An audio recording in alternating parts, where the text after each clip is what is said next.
We're going to take a quick early look at the waiver wire here for Week 14, taking a quick look at those players we're going to be picking up here in the next few days. Before we dig in, though, you need to click that subscribe button right now. We're going deeper than anybody else when it comes to covering the waiver wire. We cover people covering the waiver wire. We do deep dives on all the trending prospects, and at the end of every week, we help you set your lineups. Click that button. Stop missing out. But the first player we're looking at off the waiver wire going into Week 14, we're looking at Luther Burden. 6 targets, 4 balls caught, just 33 yards. Fantasy scoring, though. We haven't done anything since Week 3. But the targets is what we're looking at. The last 3 games, 5, 5, and 6. This is a wide receiver who was projected to go in the first round. Fell in the second, former 5-star recruit, and he's a stash play. He's a stash play that if I got room, I may just hold, just in case nobody can pick him up to use against me, because we're trending up here, and all it takes is one game to get bumped out of the fantasy playoffs. This is the type of player that could go off for a 30 spot on any given Sunday. He's on a team that's spreading it around, that has a lot of upside with a quarterback that doesn't care, that will go yellow with it. If I got a spot, I might do that. That might be my strategy. It's hard for me to put him in lineups. He's going to be in a lot of waiver wire articles this week. He has been all season long. He is a dart throw stash, but I think now that we're looking at strategies right now going deeper into the season, this might be one of those that, hey, he's trending up right now, and I don't want that used against me. However, this could be a trap play off the waiver wire.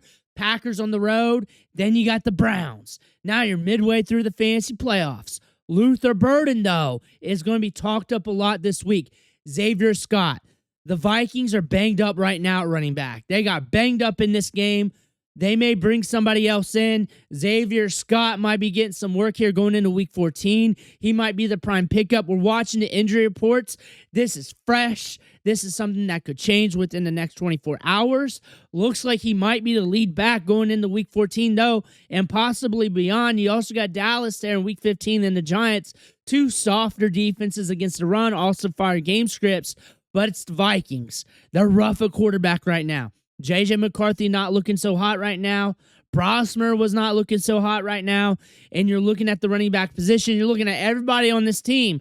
They've been hella volatile, but if you need snaps at running back, you need some touches, it might be Scott. I can't guarantee it. It might be Scott going forward. Likely got the targets here.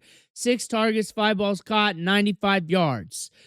And you got the Steelers and the Bengals coming up.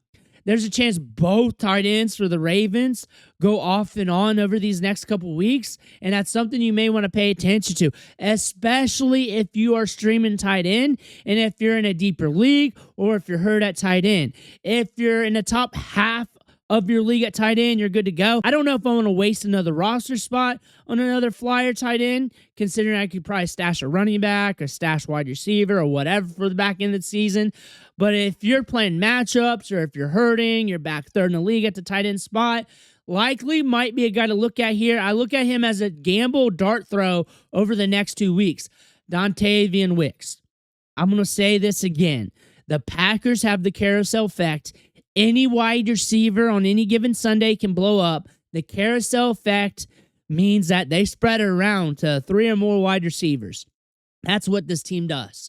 Christian Watson also hitting this game. Dubs got a touchdown. You got the Bears coming up. You got Denver on the road. Then you got the Bears on the road. Interesting matchups. Odds of him hitting this grand are very low. Odds are you're going to get games where he's scoring like 5 to 10 range, but he is going to be getting a fair amount of targets off and on. He's a dart throw flex play every single week, and he's going to be hella volatile. Blake Corum, you better start stashing, guys. You guys better start stashing. Kyron Williams came out, came back in. I hope your heart sank if you didn't have him stashed. Same thing, not just Blake Corum. Tyler Algier, Tank Bigsby, any other backup running back to a stud.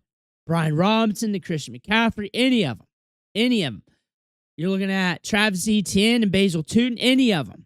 Any of them. Make sure your stud running back is cuffed. Most stud running backs have a decent cuff.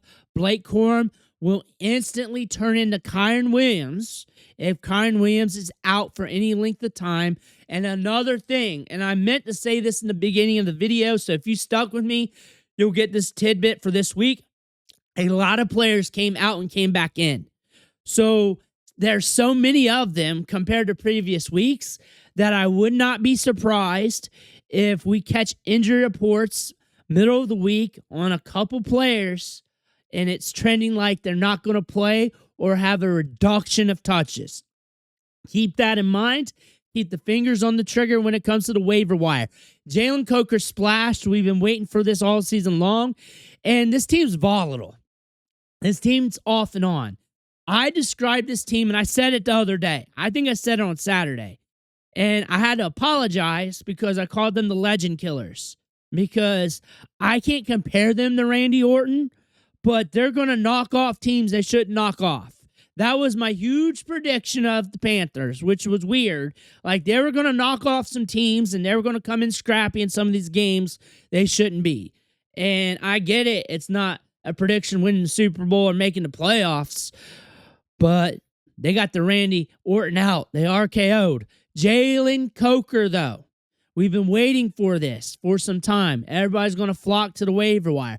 I don't think it's that bright considering we got a bye week, but you may want to think about it.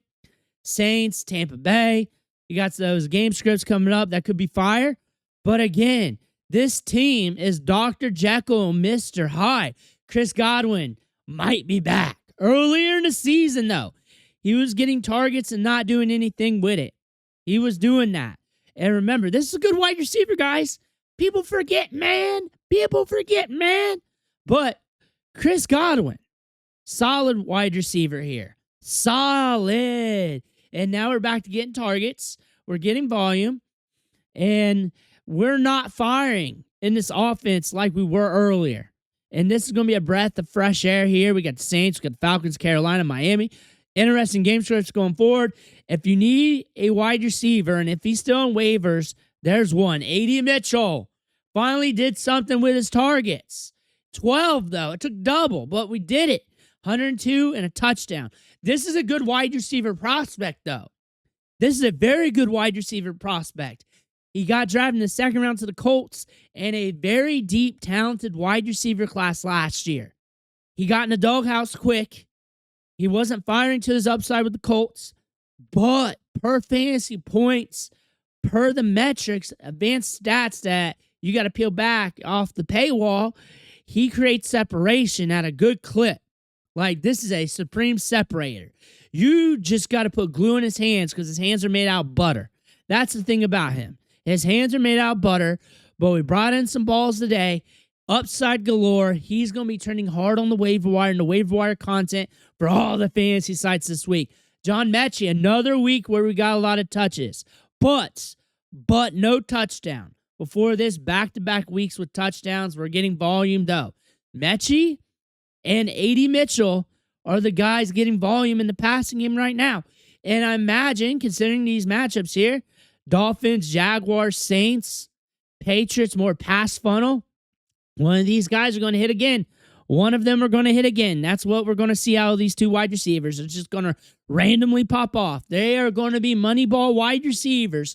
You can't trust them, but they're going to turn up somewhere down the line. Vele. We talked about him last year.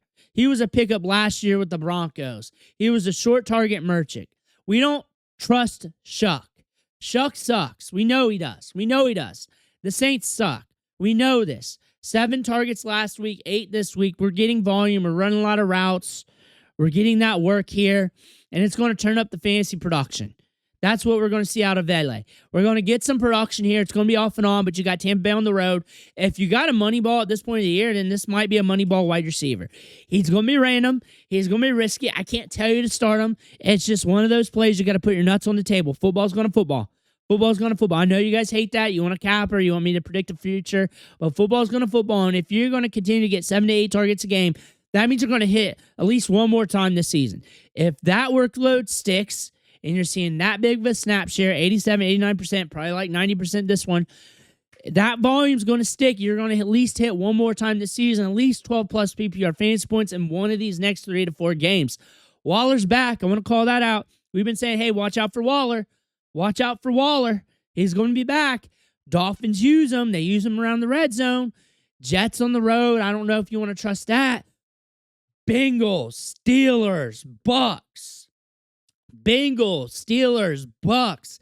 If he got released to the waiver wire and you're looking for a stash tight end, I don't trust the Jets game. You do you. I think the volume's going to be there around the red zone. Steelers, Bengals, Bucks might be a league winner down that stretch if he can stay healthy. And that's a big if because it's Darren Waller. Dalton Schultz is getting touches. I was very anti-Dalton Schultz due to bias of him getting a lot of targets, running a lot of routes, seeing a good snap share over last year or so here with the Texans and not doing anything with it. But he heard me on the channel and decided to turn it around, so I respect him. We do have the Chiefs on the road coming up. You may not trust it, but considering the volume here, teams got to go to second, third reads a lot against the Chiefs. That's a nasty defense. Not as nasty as last year. You might be looking at that. You also got Arizona. You got the Raiders coming up. He's getting a lot of targets. He's getting a lot of opportunity. The odds are increased with Dalton Schultz versus a lot of other tight ends off the waiver wire. Jayden Higgins. Like I said, and it's obvious, everybody's been pointing it out, second-round pick, good tape out of Iowa State, good hands, good ball skills. Jayden Higgins has upside. He could be a league winner down the stretch.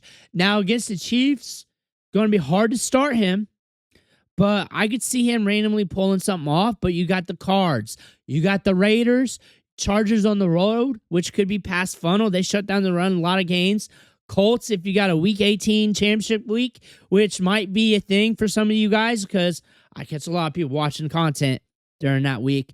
That being said, I think he has another or a couple more big games down the stretch here. Brenton Strange, if you need a tight end that's run a lot of routes, getting a good route participation rate, considering this team spreading around a little bit, considering the short to intermediate around the middle is going to be open now. You got more wide receivers to deal with Jacoby Myers there and Brian Thomas Jr. back. You figured that hurt him, but now you got to account for them now.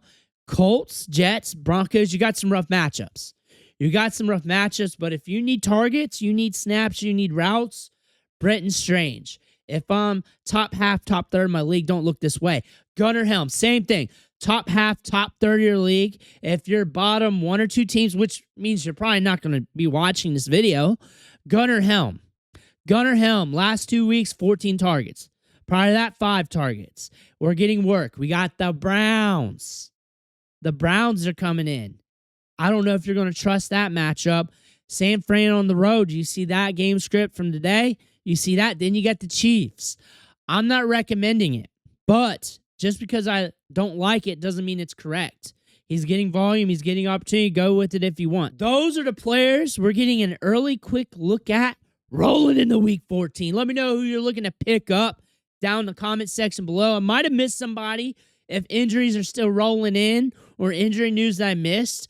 We're just trying to be quick, early, quick look. We will have another waiver wire video tomorrow like we always do.